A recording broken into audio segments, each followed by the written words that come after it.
오늘 하나님께서 저와 여러분에게 주시는 말씀은 고린도 후서 11장 16절에서 33절 말씀으로 바울 사도의 겸손과 사랑 12-2강 두 번째 시간 함께 은혜 나누기를 원합니다. 먼저 우리가 본문 20절을 같이 보도록 하겠습니다. 20절입니다. 누가 너희를 종으로 삼거나 잡아먹거나 빼앗거나 스스로 높이거나 뺨을 칠지라도 너희가 용납하는도다. 누가 너희를 종으로 삼거나, 이 누가는 유대인의 거짓 선생이고, 이 사람들 행동을 보시면 그것이 거짓 선생, 거짓 사도입니다. 이 사도들이 하는 그때 당시의 표지들인데, 누가 너희를 종으로 삼거나, 마땅히 하나님의 사도면 사람들을 그리스도의 종으로 삼아야 됩니다. 그 사람과 만나서 신앙생활을 오래 하면 오래 할수록 하나님과 친숙해지고 예수님과 친해져야 됩니다. 자기 종을 삼는 것이죠. 종교는 얼마든지 그렇게 할 수 있습니다. 잘 가르치는 능력 나타나면 얼마든지 사람을 자기 말 아래 두고 그렇게 할 수 있습니다. 그렇게 할 수 있는 가능성이 있는 것이 종교 단체거든요. 누가 너희를 종으로 삼거나 잡아먹거나 잡아먹는다는 단어가 삼킨다는 단어도 그 안에 들어가 있습니다. 그래서 재정을 삼키는 것, 물질을 삼키는 것 이렇게 말을 하죠.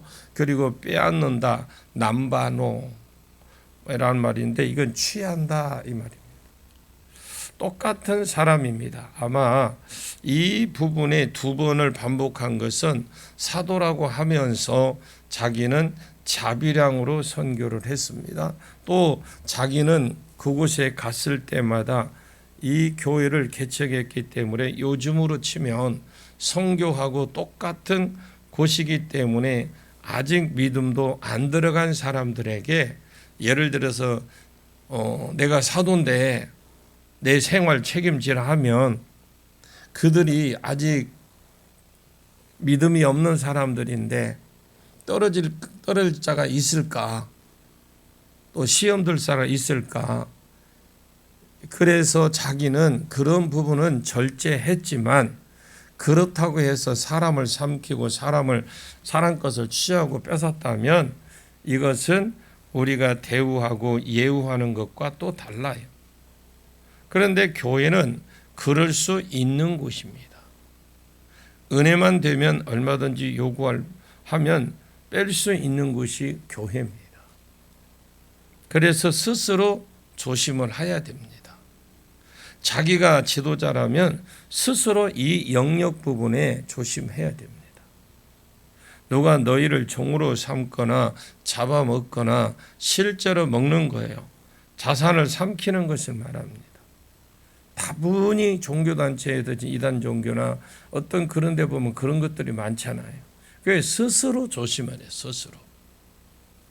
자산을 삼키거나 또 남바노 취하거나 자산을 스스로 높이거나 뺨을 치고 사람을 모독할지라도 무슨 분별을 해야 되는데 아무 분별도 없이 그냥 잘만 받아들이는구나. 기쁨으로 받아들였어요. 이 고린도 교회에서. 이것이 바울이 고린도 교회를 향한 책망입니다. 자, 21절을 보겠습니다. 나는 우리가 약한 것 같이 욕되게 말하노라. 그러나 누가 무슨 일에 담대하면 어리석은 말이나마 나도 담대하리라. 나는 우리가 약한 것에 욕되게 말하노라. 그러나 누가 무슨 일에 대하면 어리석은 말이나마 담대한다. 욕되게 말하노라. 욕되게 수치 정도로 번역하면 되겠죠. 나는 수치를 무릅쓰고 이것이 자기 자랑이기 때문에 부끄러운 일이에요. 앞에 부끄러운 일을 하고 자기 자랑하고 연관이 있다고 그랬습니다. 그래서 나는 수치를 무릅쓰고 자기 자랑을 하겠다 이 말이거든요. 무엇을 자랑했느냐?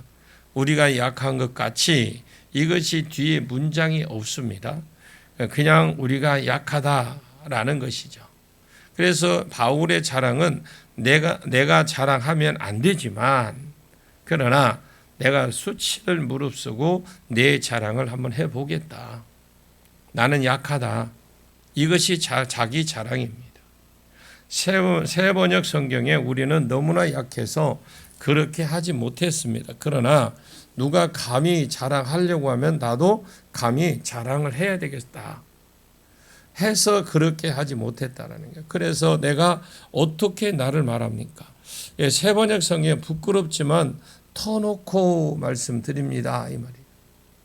우리는 너무 약해서 그렇게 하지 못했다. 그러나 누가 감히 자랑하려고 하면 나도 그냥 과감하게 자랑을 해보겠다. 내가 어리석은 말을 좀 해보겠다, 그 말입니다. 부끄럽지만 이런 말이 있고 그 뒤에 바로 뒤에는 터놓고 말씀 이런 말이지. 그래서 부끄럽지만 수치를 무릅쓰고 말해보겠다. 우리는 너무나 약해서 그렇게 하지 못했습니다. 성경에는 우리는 약하다만 있지 공동 번역에도 저렇게 되어 있어요. 새 번역 성경에도 저렇게 되어 있고, 우리는 너무 약해서 아니면 우리는 너무 약해서 그렇게까지는 하지 못했다, 그런 말은 없어요. 원어에는 아예 없습니다. 그런데 의역을 하기는 했는데 내가 보기에는 너무 좀 많이 많이 빠져나간 것 같아요. 번역하고. 그래서 원어에는 나는 약하다밖에 없거든요. 그럼 자기가 어쩔 수 없이 자랑해야 되기 때문에 수치를 무릅쓰고 자랑했는데 내가 약한 것을 자랑한다는 말이에요. 나는 약하다. 이게 끝이거든요. 자랑하고 연결시키면 자기 자랑은 내 약함이다. 약함은 아까 비천하다고 말하고 연관이 있는 말인데, 다른 사람을 높이기 위해서 내가 저 밑에 비천한 자리까지 가서 다른 사람을 섬긴 것, 이것이 자기 사도의 표지고 이것이 사도로서의 자기 자랑이라는 것입니다. 한 번도 보지 못하고 듣지 못한 표지가 나왔어요. 자, 바울은 평소에 이런 모습이 보여서 유대인 거짓 선생들이 저 사람 어떻게 뭘 보고 사도감이냐, 사도가 저런 짓을 하냐. 왜? 바울을 통해서 섬기는 모습이라든가 자기가 희생하고 그런 모습 보니까 사도로서 그런 모습은 듣지도 보지도 못한 일이거든요. 그 당시에 사도권은 굉장했습니다. 얼마든지 자기 밑에 사람을 둘 수가 있고 자기가 얼마든지 부릴 수가 있고 그런 권한이 있는데, 보지도 듣지도 못한 이 바울 통해서 지금까지 바울은 그렇게 개척을 하고 전도를 해왔습니다. 그런데 어느 날 갑자기 유대인 거짓 선생들이 와서 자기네들 사도니까 너희들 나를 섬겨라. 이러니까 우리는 보지도 듣지도 못했는데, 그렇게 안 배웠는데, 그러면서도 유대인은 그것만 가지고 예수만 믿어서 구원 못 받는다, 율법도 지켜야 된다 이러니까 그런 것 같네 하면서 다 넘어간 거예요. 왜? 예루살렘에서 인정받았다고, 거기서 파송됐다고 하니까, 증까지 보여주니까. 그런데 예루살렘 종교회에서 야고보가 그 당시에 종교회의 지도자급이었는데, 우리는 그런 사람 파송한 적 없다. 이게 뭐예요? 그러면 그 중에서 예루살렘 교회에서도 예수만 믿으면 구원이 있다라는 사람이 있었고, 반대로 그 안에도 그룹들이 있었겠죠. 예수도 믿어야 되고 율법도 지켜야 된다라는 그룹에서 그 사람들이 파송을 한 거예요. 이게 분별이 쉽지 않습니다. 바울은 평소에 이런 모습을 보여서 유대인 거짓 선생들이 저 사람이 어떻게 사도감이, 사도가 어떻게 저런 일을 하냐, 어떻게 저렇게 하냐, 어떻게 사도가 천막을 만들고 사도가 점심때 라면 끓이냐, 어떻게 저가 부엌에 가서 이 라면 끓이고 그러냐, 어떻게 저렇게 저런 모습이 어떻게 사도의 모습이냐. 사도감이 감 자체가 아니다. 왜? 그때 당시에는 사도의 표시가 20절에 있는 5가지 모습이거든요. 무엇인가 권위를 가지고 자기를 높이고 무언가 필요하면 취하고 무엇을 좀 가져와 봐. 사람들이 무엇인가를 종으로 부리고 이런 것이 사도의 표지입니다. 듣도 보지도 못한 사도의 표지가 바울을 통해서 생긴 거예요. 나도 어리석음을 무릅쓰고 수치를 무릅쓰고 자랑해보겠다. 나는 약하다. 나는 비천하다. 이것을 자랑으로 삼았던 겁니다. 남들은 이것을 가지고 자기 욕하고 있는데 자기는 이것을 자기 표지는 야 사도들이 지금 그거 보면 네가 사도냐? 사도라면 그렇게 할 수 있냐? 어느 날 제가 이렇게 편안한 복장을 가지고 집을 밥을 먹으러 갔어요. 그랬더만 어떤 목사님이 저보고 그래요. 목사만 넥타이들을 차고 가야 되지 그러는 거예요. 성경 어디 나왔어요? 내가 그랬어요. 나보고 선배 목사예요. 그리고 정장을 하고 다녀야 되는데 자기는 두루마리 입고 그러면서 그 생활 한복 입고 다니면서 참 그렇다니까요. 사람들이. 그래서 제가 딱 한마디 했어요. 아니 성경에 그게 어디 나왔어요? 목회자가 넥타이 차고 다라는 게. 내가 말이 하기 싫어서 그냥 가버렸습니다만 남들은 이걸 가지고 자기를 욕해. 자기는 이걸 가지고 자기 표지를 본 거예요. 사도 바울은. 그러나 누가 무슨 일에 담대하면 담대하다 28절과 연결시키면 자랑하는 일에 담대했다. 이방인 거짓 선생들이 자기를 자랑하는 일에 담대했다면 어리석은 말이나마 나도 담대히 내 자랑을 해보겠다라는 거죠. 18절과 연결이 되어야 됩니다. 이 왜 18절과 연결이 되어야 되느냐? 19절, 20절은 고린도 교회를 향한 책망이기 때문에 살짝 틀은 거예요. 그러니까 고린도 교회 책망인데 그러니까 그 살짝 방향을 좀 틀어놓은 겁니다. 그래서 18절과 연관이 되어야 된다. 그러면서 22절을 보겠습니다. 그들이 히브리인이냐 나도 그러하며 그들이 이스라엘이냐 나도 그러하며 그들이 아브라함의 후손이냐 나도 그러하며 그들이 히브리이냐? 그래 나도 그러하다. 저희가 이스라엘 사람이냐? 나도 그들이 아브라함의 자손이냐? 나도 그러하며. 이 말은 이스라엘 사람들을 강조할 때 반복하는 나는 이스라엘의 사람이다 라는 것을 강조할 때 반복하는 말인데 같은 말을 똑같이 두 번, 세 번 안 쓰고 비슷한 표현을 쓰는 게 이스라엘 사람들입니다. 예를 들어서 규가 유다를 떠나 창세기 49장이 있죠. 10절에 규가 유다를 떠나지 아니하며 실로가 지팡이가 그 발서에 떠나지 아니하시기를 똑같은 말이거든요. 이게요.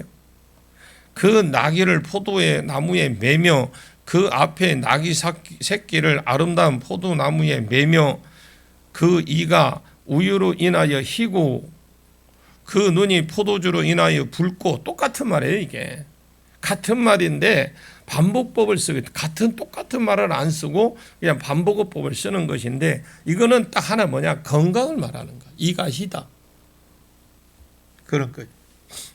구하라 찾으라 두드리라 기도해라 이 기도를 강조하는 거예요. 구하는 것 따로 있고 찾으라는 것 따로 있고 두드리는 것 따로 있는 거 아니에요. 본문 정해놓고 1대지 구하라 2대지 찾으라 3대지 두드리라 얼마나 여러분 다 대지 구분하기 얼마나 좋아. 그런데 그 설교를 들어보면 같은 내용인데 기도하라는 말인데 뭐 하면 찾고 구해야 됩니다. 뭐 해야 됩니다. 아주 장황하게 들어놓지만 복잡하게 들어놓지만 결론은 딱 가보면 기도해라 이 말이거든요. 이것이 이스라엘의 언어 습관이에요. 언어. 여기도 똑같습니다. 자, 그들이 진짜 이스라엘 사람이냐? 그냥 3번 반복해서 말을 한 겁니다. 그들이 진짜냐? 나도 그래. 그래서 그들이 진짜냐? 나도 그렇다니까.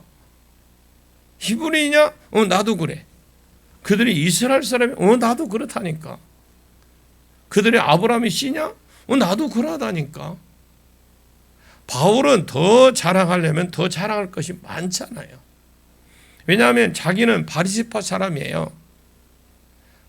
바리새인 중에서 바리새인들은 바리새 그룹 그냥 성도들이고요. 바리새인 그러면요. 바리새인 그룹에 그냥 바리새인 사람들의 그룹. 그런데 여기 사두개인 서기관은 바리새인들의 리더 그룹들이요. 요즘으로 치는 신학의 리더들이에요. 자기는 바리새인 중에서도 리더가 되기 위해서 신학교에 들어갔는데 그때 당시에 가말리엘 문화 생도였고 가말리엘 문화 생도 중에 수제자였어요. 바울이 예수를 믿고 떠날 때 가말리엘이 그 전체 울었다고 할 정도로 유대인 기록에 그만큼 바울은 타고난 학자였기도 하고 바리새인 중에서 가말리엘의 그 최고의 그때 당시 힐렐 학파하고 가말리엘 이런 사람들이 최고의 학파인데 자기들이 최고의 학파 그 중에서도 수제자가 바울입니다. 그리고 그는 베냐민 사람입니다. 이스라엘도 아셀 이런 것 말고 베냐민은 유다가 예수 오는 지파로서 다른 지파는 다 여로보암 때 떨어져 나갔어요. 자기만 의리를 지키고 유다를 붙어 있었던 유일한 지파가 베냐민. 구속사를 수정들기 위해서 베냐민 지파다 하면 요즘으로 치면 의리파 이렇게 보시면 돼요. 왜냐하면 이런 것에 관심이 없습니다. 그래서 육적으로 자랑하면 더 자랑할 것도 많이 있는데 풍부한데 이 사람은 그냥 이런 것에 그냥 별로 관심이 없죠. 오리지널. 너 오리지널이냐? 너도 오리지널? 나도 그렇고 더 자랑할 것이 얼마든지 많지만 그는 언급하지 않습니다. 왜냐? 진짜 자랑은 자기 자랑이 아니거든요. 그때 당시에 그 사람들이 자랑했던 부분은 바울이 자랑할 마음도 없고 생각 자체도 없었어요. 그럼 바울의 자랑이 뭐냐? 한 번 더 22절을 한 번 더 봅니다. 시작. 그들이 히브리냐 나도 그러하며 그들이 이스라엘이냐 나도 그러하며 그들이 아브라함의 후손이냐 나도 그러하다. 그들이 그리스도의 일꾼이냐 이 말은 그리스도의 사도냐라는 말과 똑같은 말이고요. 그들이 그리스도의 사도 말이냐 정신없는 말 같은 들리지만 나도 더욱 그러하다. 공동 번역이나 새 번역 이런 곳에 보면 내가 미친 것 같이 보이지만 나도 그렇다. 더 그렇다. 그러면 자기가 더 사도다. 그 사도라는 표적으로 내가 수고를 넘치도록 하고 옥에 갇히기도 더 많이 갇히고 매도 수없이 많고 여러 번 죽을 뻔하고 그 밑에 나머지 내용은 그 말 안에 딱 메인 거거든요. 자기가 사도라는 표적을 낸 약한 비천함, 복음으로 다른 사람을 높이기 위해서 자기가 비천하게 살았다. 네 가지 수고도 넘치게 하고 옥에도 갇히고 매도 수없이 맞고 여러 번 죽을 뻔하고 이 네 가지가 자기가 사도됨을 표지로 본 겁니다. 이것을 한 단어로 말하면 낮아짐, 비천, 스스로 비천해짐을 자기 사도의 표징으로 봤다라는 거죠. 목사가 저도 우리 목사지만 목사 안수 받기 전에는 겸손했어요. 그런데 목사 받고 나니까 너도 목사고 나도 목사다 선후배도 모르고 너도 목사고 나도 목사다가 말을 비슷하니 나이가 나하고 비슷하고 한두 살 많으니까 말을 반말 비슷하냐고 그랬어? 그랬냐? 이제 그랬어로 나와. 그게 목사가 아니에요. 자, 24절을 봅시다. 같이 봅니다. 유대인들에게 40의 가만, 하나 가만 매를 5번이나 맞았다. 유대인들에게 가만 40의 가난 매를 5번 맞았대요. 그것은 23절 중에서 매를 수없이 맞고 매겠죠. 그것에 대한 이해입니다. 내가 매를 수없이 맞고 이러하면 에이 거짓말 이렇게 할까 봐서 더 확실하게 매를 어떻게 맞았는지 말하는 겁니다. 내가 유대인들에게는 40에 하나 감한 매를 5번 맞았다. 40에 하나 감았으니까 39대죠. 5번 맞았다라는 거죠. 그럼 5번이면 39개면 190? 5대입니까? 6대입니까? 195대? 신명기 25장에 유대인들을 죄를 지어서 매를 때릴 때에 40대까지만 때리라고 한 거예요. 너무 많이 때리면 사람을 짐승 취급하는 것이 되니까, 그래서 사형하면 몰라도 때리는 것이 형인 줄 때릴 때는 40대까지만 때리라. 이게 신명기 25장의 말씀이에요. 그런데 흥분을 하면 더 때릴 수 있잖아요. 사람이 피를 보면 때리는 사람도 흥분을 해버린답니다.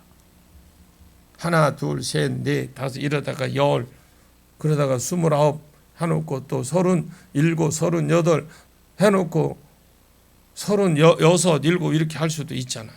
왜? 한참 흥분해서 때리다 보면. 유대인들은 장로의 유전이 무엇이라고 써놨냐면, 아예 이거는 성경이 아니고요, 유대인들이 장로의 유전에 뭐라고 했냐, 39대 기준으로 딱 정해놓은 것이 있습니다. 율법은 40대라고 했지만 안전하게 해서 율법을 어기면 안 되니까 안전하게 39대만 때려라. 이것이 율법의 40대에 자기들이 만든 장로의 유전입니다. 원래는 40대예요. 그런데 그들이 혹시라도 넘으면 안 되니까 실수할까 봐 39대로 만들어 놓은 거예요. 이게 장로의 유전입니다. 39대짜리 5번을 맞았다 하면서 25절, 3번 태장으로 맞고 1번은 돌로 맞고 3번은 파선하고 일주야를 깊은 바다에서 지냈으며, 3번 태장으로 맞고, 태장은 이것은 매가 유대인의 형벌이라면 태장은 로마의 형벌법입니다. 형법입니다. 형벌. 로마의 태장이라고 해서 이것이 막대기기도 하지만 채찍으로 돼 있어. 예수님이 그 마지막 그 채찍 맞으실 때 그겁니다. 그래, 그 채찍 끝에다가 짐승 뼈를 닿는답니다.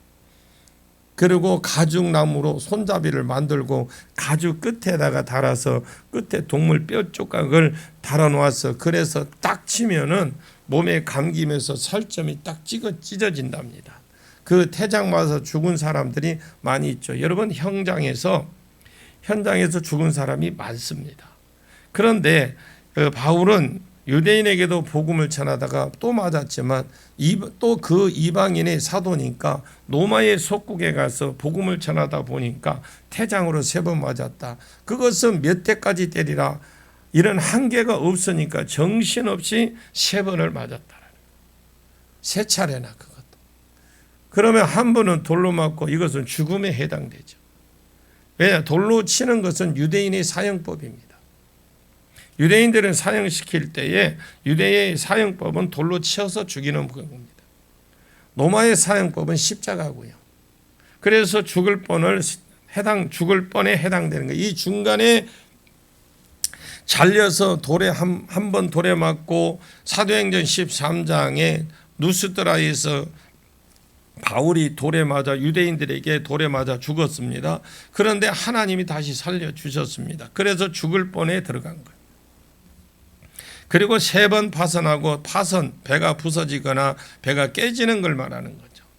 이것이 앞에 유대인들에게 40에 하나 감하고 태장 맞고, 이건 수동태로 되어 있습니다. 그 뒤에는 능동태로 되어 있고요. 일주야를 깊은 가운데 3번 파선하고, 일주일 밤낮 바다 위에서 떠 있었다는 거죠. 파선하고 연관이 있던 거죠. 이것이 능동태로 되어 있습니다. 그러니까 가동은 겨울에 항구에 얼은 것이고, 가동이라는 말은 겨울에 항구가 얼은 것을 말합니다. 그리고 과하는 얼마든지 많았지만 태풍에는, 여름에는 배가 잘 안 갑니다. 태풍 시절이라 바울이 못 기다린 겁니다. 이것을 능동태로 되어 있어요. 바울은 도저히 못 기다리겠다. 풍랑주의 떴는데요, 돈 줄 테니, 원하는 대로 줄 테니까 가자. 그래서 간 겁니다. 가다가 진짜 풍랑 맞아서 배가 깨진 겁니다. 배가 깨져버리니까 일주야를, 주일을 밤낮으로 바다에 널판지 같은 걸 잡고 떠다녔다. 이 사람 대단합니다. 아니, 풍랑일 때는 좀 쉬어야 되잖아요. 안 가겠다는 것도 아니고 가지 말라는 것도 아니고 쉬면 될 것인데 그것이 지금 봐도 사도 바울의 표징, 자기의 자랑이에요. 그만큼 열정, 목숨을 걸고 무시하고 갔다가 여름에 풍랑만 만나서 널판지 같은 걸 잡고 지중해 바다에서 일주일 밤낮을 떠다녔다. 아마 요즘 선교사들이 저런 일을 당했으면 당장 포기하고 돌아왔을 거예요. 한번 26절을 한번 보고 마칠게요. 26절입니다. 시작. 여러분 여행하면서 강의 위험과 강도의 위험과 동족의 위험과 이방인의 위험과 시내의 위험과 광야의 위험과 바다의 위험과 거짓 형제 중의 위험을 당하고 여러 번 여행하면서 강의 위험, 강도의 위험 그래서 위험이라는 말은 죽을 위험을 당했다라는 것이고요. 강의 위험, 강도의 위험, 유명 도시 근처로 갈수록 강도들이 많습니다. 당시에 여리고에서 예루살렘 올라갈 때 예수님이 선한 사마리아 비유에서 강도를 만났다 했거든요. 동족의 위험, 복음 전하니까 율법 전할 때는 가만히 있던 유대인들이 복음을 전하니까 왜 율법을 무시하고 복음을 전하냐? 이방인의 위험과 이 사람들이 자신을 또 무시하고 유일신 전한다고 또 뜯는 편에 이방인 위험과 신의 위험과 이 신에는 시내가 아니고요. 타운이래 타운 도시 유명할수록 신전이 많잖아요.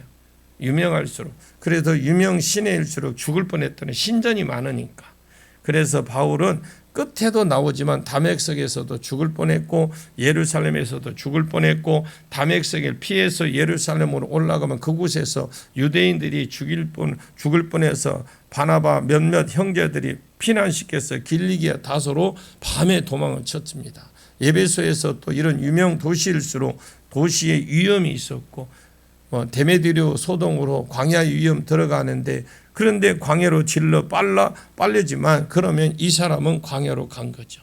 광야로 가면 괜찮습니까? 내일 계속 이어나가도록 하겠습니다. 기도하겠습니다. 하나님 우리에게 이 고난주간에 말씀 주심을 감사합니다. 바울은 자기 사도의 표지를 자기의 미천함에 두고 약함에 두어서 나는 약한 자 같으나 그런 같은 자였다. 나는 죽을 각오를 하고 옥에 갇혔고 우리에게 새로운 오늘 지도자의 표지를 주셔서 감사합니다. 바울을 통해서 한 번 듣도 보지 못한 표지 이론으로 그것만 거치지 아니하고 내 표지를 삼기 위해서 부지런히 복음을 위해서 달려가도록 하는 은혜를 주시옵소서. 이 길 끝에서 주님 얼굴 뵙고 주님이 높여주시는 영광을 받을 수 있도록 우리 성도들을 지켜주시고 인도해 주옵소서. 이 고난주간 기간 동안 우리가 한 영혼을 위해서 복음을 전하게 하시고 그 우리 예수님이 십자가에 가는 그 모습이 우리를 죄에서 구원하고자 가시는 모습인데 우리가 예수님이 부활하기 이전에 또 우리가 많은 또 아직 우리 밖에 있는 저 밖에 있는 주님을 알지 못하는 양들을 또 우리가 주님 안으로 끌어들여 저들도 같이 함께 부활하신 예수님을 만날 수 있도록 우리의 전도의 열정을 갖게 해 주옵소서. 예수님의 이름으로 간절히 기도하옵나이다. 아멘.